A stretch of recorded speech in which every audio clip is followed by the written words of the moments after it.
Clan, welcome to another Dragon Age update, or whatever the hell I'm going to call this video. Advanced tip, make sure your mic settings are correct when you're standing, because I actually spent like 10 minutes on this video and didn't realise I hadn't set the mic up properly. Hey!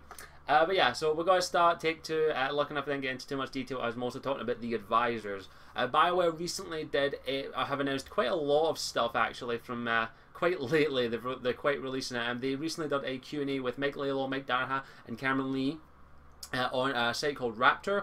I didn't actually participate in that Q&A, and actually I didn't really pay too much attention to it for one simple reason. I couldn't use the Raptr interface. I didn't like it. I'm a very picky person, and I decided to wait it out until a list was made up, and a list was made up. Thank you very much, QE, who sent me the full list of this, and also Lady Insanity, who did a video on it. I gathered all my information I could, but firstly I am going to talk about the 3 advisors quickly. All 3 advisors of the game have now been confirmed. We already knew 2 of them, Liliana and Cullen, and we also have our final one named Josephine. I'm going to go over each one briefly and describe their role, and then I'm going to go into the bullet points of all the stuff that came out from the Q&A, including the voice actors being announced for the Inquisitor. First thing we're going to go over is the advisors. Firstly, we'll start with every Cullenite is ruling over right now. Cullen has been confirmed. He's been confirmed for a while, and we've all speculated what he is, but he is the military advisor. He became recruited into the Inquisition through Cassandra Pendergast, who believed that he would suit the role. And in all honesty, I think Cullen is probably perfect for the role as a military advisor for the Inquisition, due to his knowledge and also his experience in fighting magic. He was a Templar for many years, for over half of his life. And magic is going to be quite a prominent thing in the Inquisition, and we do need someone who knows how to combat magic, and also Templars as well, because we will be versing Templars as well. And it makes sense for Cullen to be in that. It makes sense for him to be in that role, in my opinion. He also is, in my opinion, very well suited for the role. Also, he is romanceable, but only by the female Inquisitor. I do apologise for anyone who any males out there who wanted the romance Cullen. You can't, so suck it. This is a character choice. BioWare have clearly stated that they didn't do that just to piss off everyone. They have chosen every character's sexuality according to the way their character develops. So that's something BioWare have always done, and I do greatly appreciate that they didn't just make Cullen a bisexual for shits and giggles. He is straight. I'm sorry. I'm so sorry out there. I'm so sorry you can't romance. I'm so sorry, men out there. You can't romance a fictional male character who women drool over. I'm sorry. I'm so sorry. But yeah, it makes sense for him to be in that role, in my opinion. I'm very excited to see what Cullen will bring to the table, and also how he has changed. As stated in the wiki, that he has actually changed over the years. Some things have happened that we will probably find out as. And I'm just having a quick skim over the wiki. I did read this beforehand, but yeah, so I'm very excited to see what he's going to be doing, and also what's happened to him since Dragon Age 2. But yeah, it makes sense for Cassandra to also recruit him, in my opinion. That makes a lot of sense, and I'm very happy to see what Cullen can bring to the table. And now we'll move on to, of course, Liliana, who will be our spy master. This, in my opinion, is no surprise for Liliana being our spy master, who will concentrate on the espionage kind of stuff. That's spies, gathering information, blackmail, everything that you would need all the nasty stuff that you need done behind the tables. It very much makes sense for her to be in that. Liliana has always been a big player in the Dragon Age universe, even though it doesn't seem like it. She has always been that kind of character, and for her to be in this situation makes a lot of sense, in my opinion. For those who don't know what happened to Liliana after Dragon Age Inquisition and also Dragon Age 2, she is in Dragon Age 2 only briefly. What happened after Dragon Age Origins, depending on what you do in the game, and also main canon, by the way, Liliana went on to become the left hand of the Divine. And now, if you've heard of the right hand of the Divine, that is Cassandra Pendergast. She is the right hand, the one who's always up front, shaking hands, punching people, solving problems like that. But Liliana is the left hand, and known as Sister Nightingale.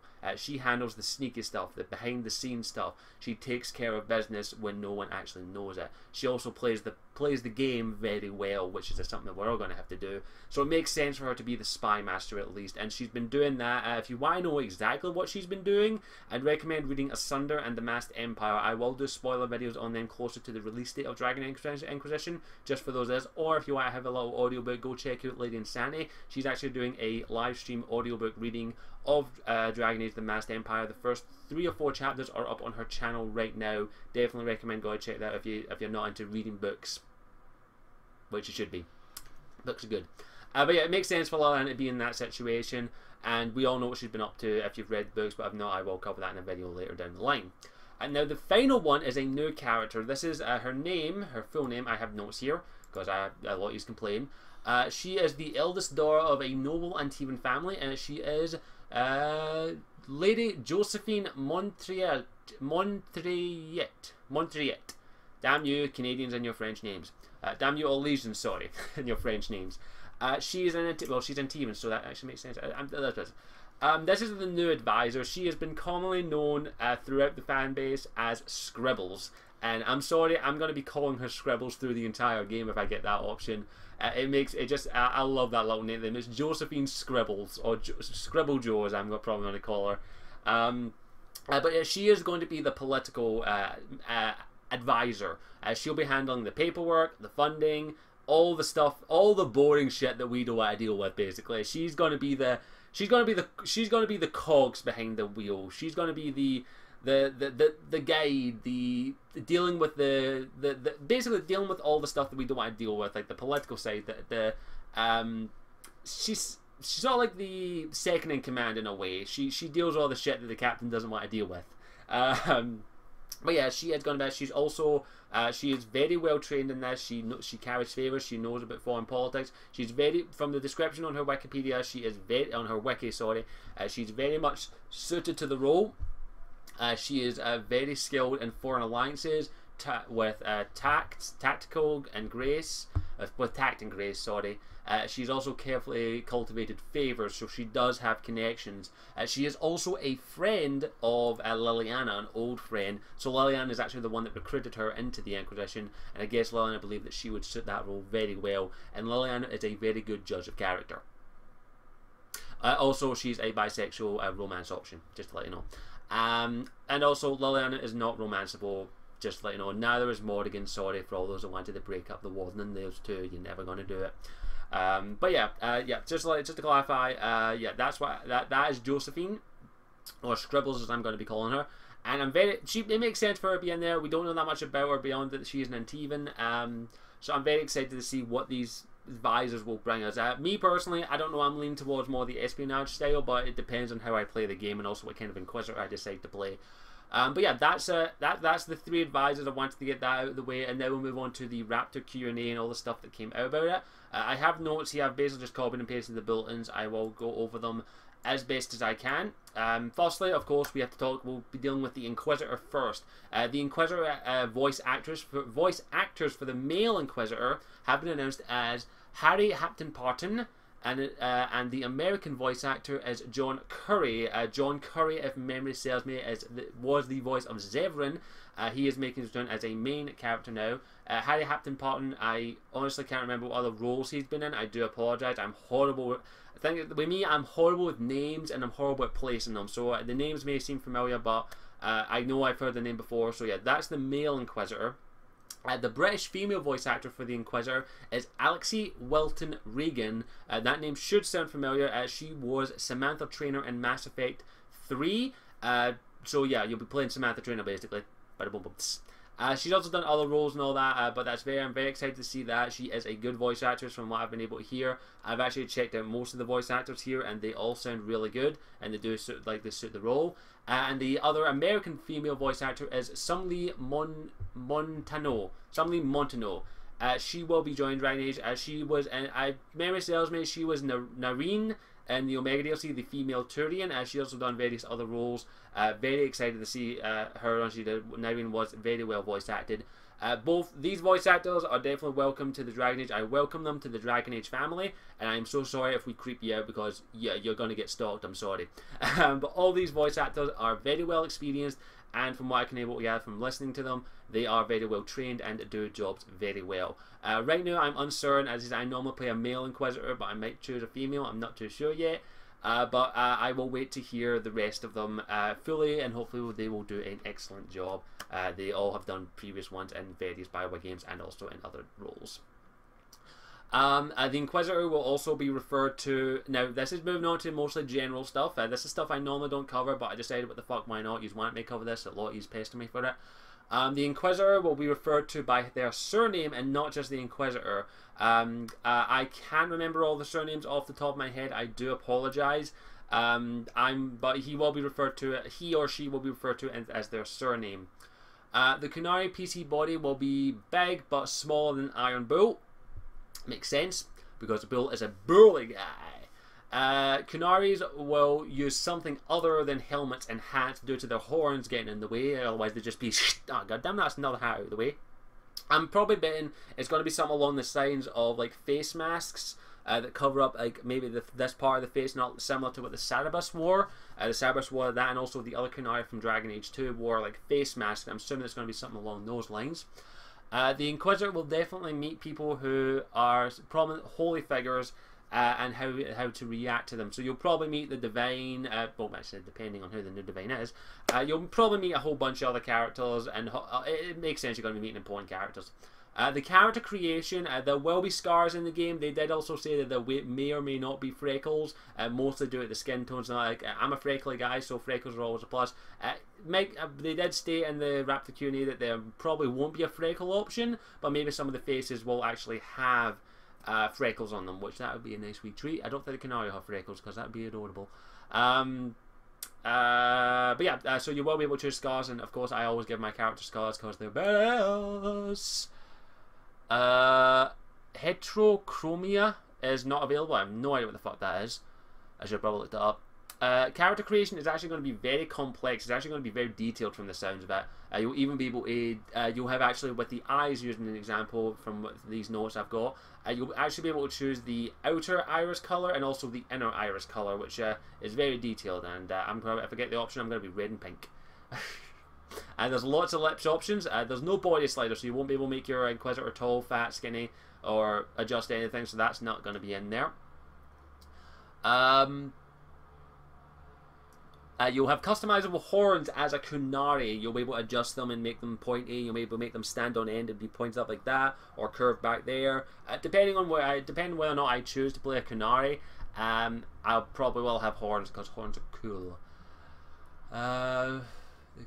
And also, this is big. You'll make your character before the game starts. Like, you'll make your character way before the game. You'll make your character before the start of the game, same as you did in Dragon Age Origins. You made your character, and then you move on to the main game. That's what's going to happen. Which I actually prefer that. I wasn't a big fan of the way they did it in DA2, but I am very excited that they're going to be. You make a character, then you get into the game. I'm excited for that, so that's going to be interesting. Moving on to the companions and advisors. Both Cullen and Cassandra are straight romances. Sorry to disappoint people out there, but in all honesty, it makes a lot of sense. I'm a bit disappointed about Cassandra. For me personally, Cassandra didn't seem like a straight character, at least from her personality. I saw her as more of a lesbian, but as I say, this is BioWare. They know the characters way more than me, and if it made sense for the characters in their position to be straight, I'm not going to complain. As I say, Cassandra just came across as either straight or bisexual to me, but I'm not a very good judge of sexuality. But yeah, Cassandra is a straight romance, so that's okay. Scribbles has a cool accent apparently, so that's okay, and as a romance, that's already known. I'm reading notes here, so give me a break. You'd want this. I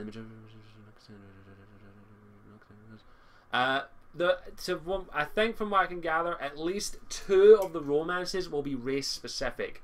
There will be 1 or 2 romances that will not romance you if you are not a specific race.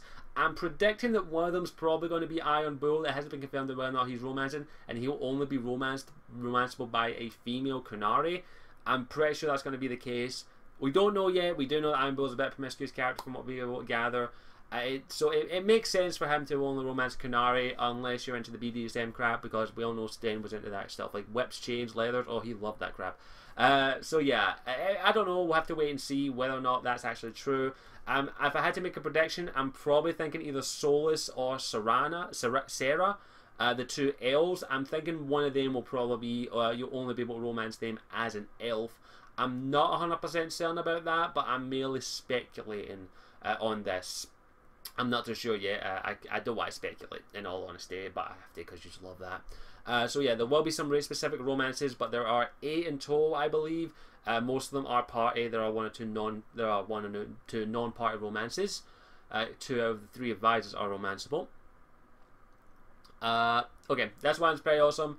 This was already announced, but you can actually interact with your party members while you're walking on, interact with the party banner, which is something that has always been a big feature of Dragon Age. The banner, which is something everyone loves. I love it. Everyone fucking loves it. It's awesome. We adore it. You will actually be able to interact in this. The only place you will not be able to interact with it is in the middle of a, I will quote the question here, in the middle of a blood-soaked murder field of death.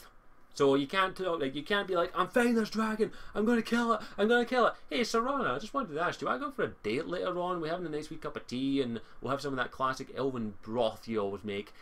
You won't be able to do that. You have to kill the thing first and then relax a little bit and then you can try and flirt with all the characters. That's what will happen. I love this one. The banner is supposedly going to be Barney Stinson level of legend. Wait for it, dairy. So, yeah, I know that fucking joke really annoyed the shit out of me. The interactive banner will actually time out if you don't interact with it fast enough. The party will just continue. I'm pretty sure they'll give us like maybe 5 or 6 seconds. You will be able to hug some of your companions and advisors. So, yep, you can hug them. So show them some love. We all know that Iron Bull's a big teddy bear. We're going to hug him. He's going to love it. We're going to smoosh him. We're going to cuddle him. We're going to make him a nice big teddy bear. Got it? And also, I'm pretty sure you'll be able to hug Cullen, but I want to hug Iron Bull. I want to give Iron Bull a hug. Also, I do more, but that's beside the question. We're getting a few minutes.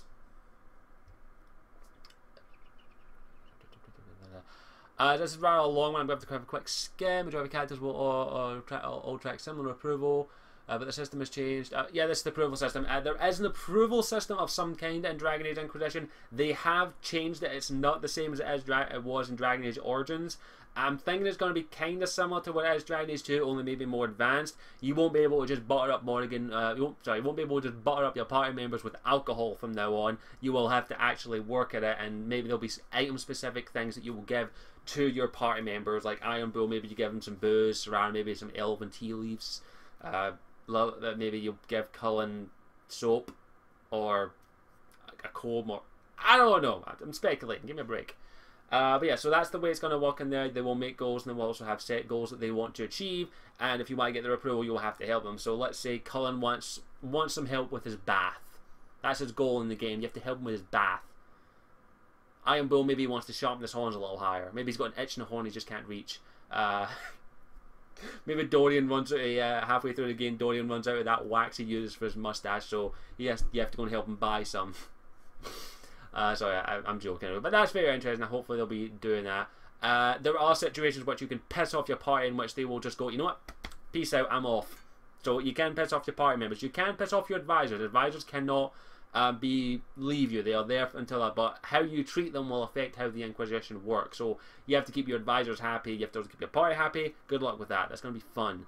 So yeah, the party members can leave, similar to what they could do in Dragon Age Origins and in some part Dragon Age 2, not fully. But yeah, so they will leave you if you piss them off enough. So be careful. And I'm pretty sure some of them will try to kill you. I'm more than pretty sure about that. Now we'll move on to combat. I'm just trying to make sure there's anything worth mentioning. The standard, of course, they'll be easy to nightmare. That's standard for the Dragon Age games. You will only get one specialization in Dragon Age Inquisition, so you have to be very, very precise. You can't, like in Dragon Age games, have multiple specializations. You have to pick one. And I'm probably going to play a rogue, and I'm not too sure what one I'm going to play. I'll have to have a look at the things like that. All rogues can use bows. There is no archer specialization, which is very, very good. No Mobari this time, because you're not in Pharrell, and that's disappointing. We don't get a puppy. Oh, I'm sad. There will be quick travel in the game, which makes sense, especially with that. I don't know how they're going to work that in the lower region. Maybe they'll have a carriage or something. But yeah, there'll be fast travel. That makes sense, especially with the way they're going at. There will be plenty of returning abilities from both from Dragon Age Origins and Dragon Age 2, so that's fine, and tons of new ones apparently. You'll be able to use your Fade power that your Inquisitor will get in combat, which is fine.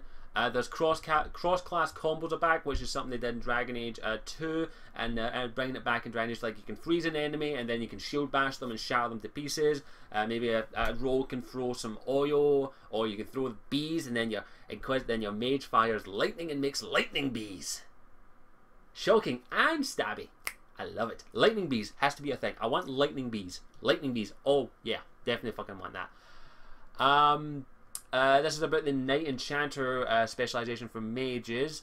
They're basically designed to let mages get up and close and personal and deal damage. Basically, they're different from arcane warriors. Apparently, they're less tanky, so their damage deal is not tank. So that's they're not arcane warriors. They're Knight Enchanters. They're more about dealing damage and getting the fuck out. Apparently, you can jump. Yep, you can jump, but there won't be any climbing. You can't climb. Apparently, that's in the next Dragon Age game. The climbing feature will be in Dragon Age. Dragon Age Climbing Wall. That's the next game. It's called that. That's what it will be. Dragon Age the Climb. Dragon Age the Climb. And Miley Cyrus will be there. She'll start singing that song. I'm not singing it. There will be no weaponless combat. You actually have to fight. You actually no DAO style punching, which is disappointing. I wanted to make a monk, but oh well. I'll stick with using swords and daggers.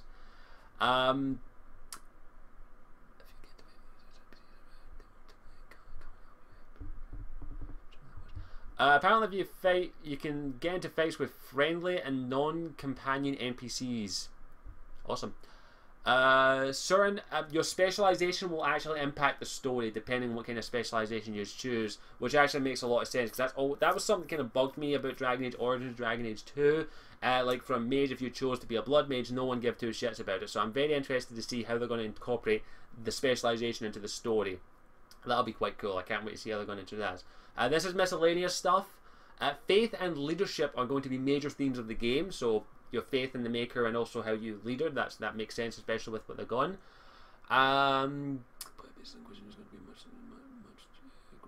Your camp is going to be grander, like your little place where your party sits and relaxes and smokes and drinks and all that crap. It's going to be grander. It's going to be like a HQ, which makes sense. So everyone's going to have their own rooms. You will encounter wildlife in the game. You will encounter foxes, brontos, nugs, wolves, rams, birds, lizards, etc.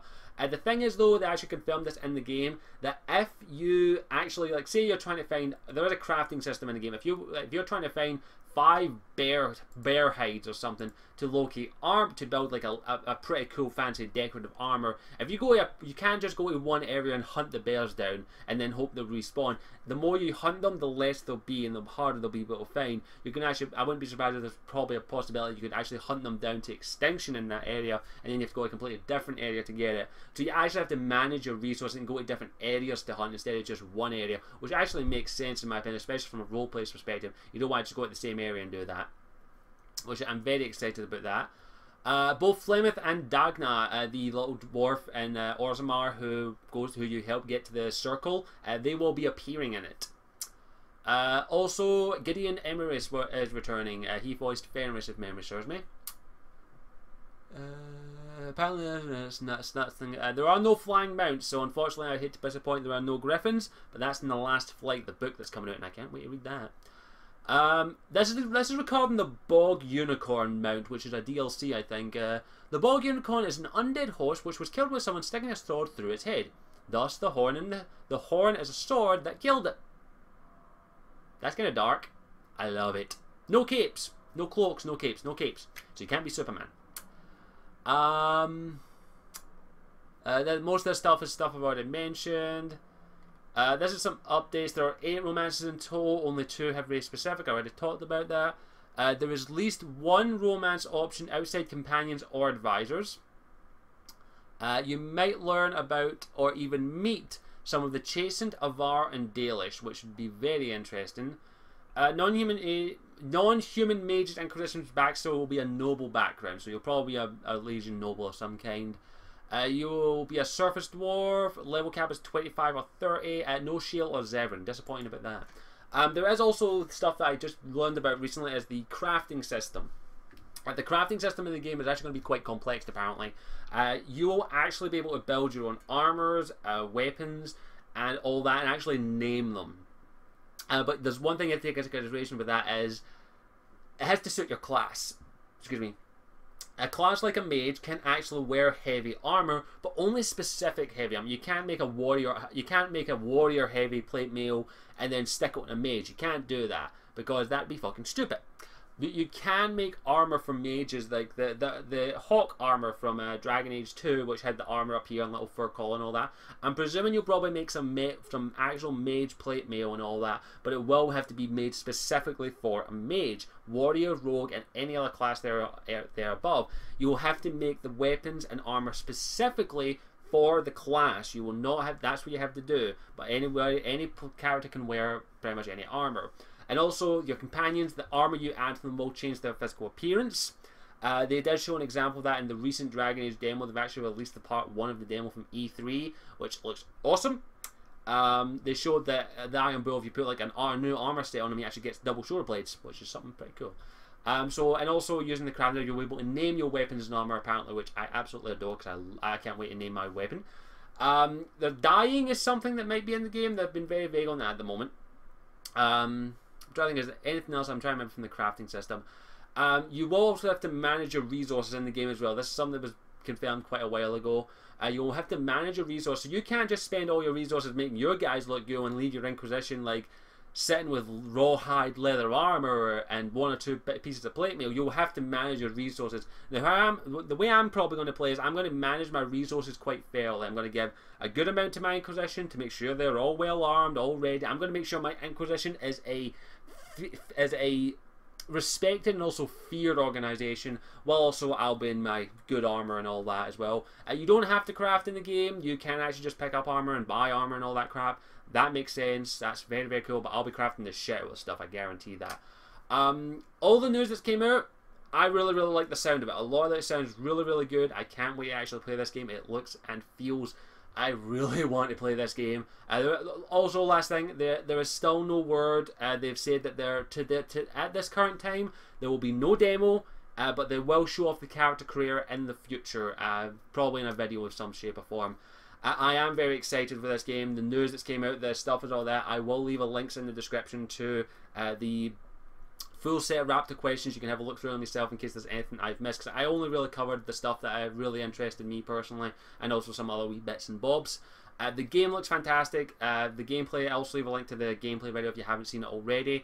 Well done to the team, and big thank you to Mark Lehom, Mark Derahan, and Cameron Lee for doing the QA. It was absolutely fantastic, and I definitely enjoyed reading some of your answers, and you also make me laugh because you're awesome, including the leather jacket comment. I'm not going to read that out because it's funny as hell. But yeah, I would recommend go checking out other videos and other sources. Don't forget, I'm not the only source of Dragon Age. Go check out Lady Insanity's video. She definitely covered it. Ability Jim will be doing a video, and I'm pretty damn sure MD will be doing a video. So make sure you check get all of our opinions and do all that crap. Thank you for watching. I hope you enjoyed it. I don't think there's anything else. If I have missed anything else, feel free to put it in the comment section down below, and I will do an update video later down the line when more stuff comes out. I will also do my opinion and all that, and anything else that comes out. Other than that, thank you for watching. At the end of this video, of course, I'm actually going to ask this actually. I'm going to be doing a spoiler video regarding these books. Now, I need to ask this question, and since this makes sense. Which book do you want me to cover first? Because I'm going to do each one separate, okay? I'm not going to be covering them individually at the same time. I want you to tell me, which book do you want me to cover first? Do you want me to cover Asunder or Masked Empire? Whatever one wins, I will cover that one first in a full-on spoiler video. So yeah, tell me what one you want, and I will do that one first, and then I'll do the other one after it. So what one do you want me to do first? Blah, blah, blah. But yeah, I think that's about everything. Thank you for watching. As always, I'm Scottish92. If you want to help me out on the channel, feel free to check out all the links in the description to my other medias, which are Twitter, Facebook, Twitch, and also Patreon. Please feel free to check out any of them. And yeah, I think that's everything else. Thank you for watching. As always, I'm Scottish92. I'll see you all next time. Ciao for now. Mwah. Hey there, I hope you enjoyed the video. Thank you for watching. If you want to help this channel out in any way, shape or form, you can hop over to my Patreon page and donate a minimum of $1 a month to help towards resources for the channel, licenses, equipment and other resources. And hopefully you will consider at least having a little look at my Patreon page, which is linked in the description. Thank you for watching, and I'll see you all next time.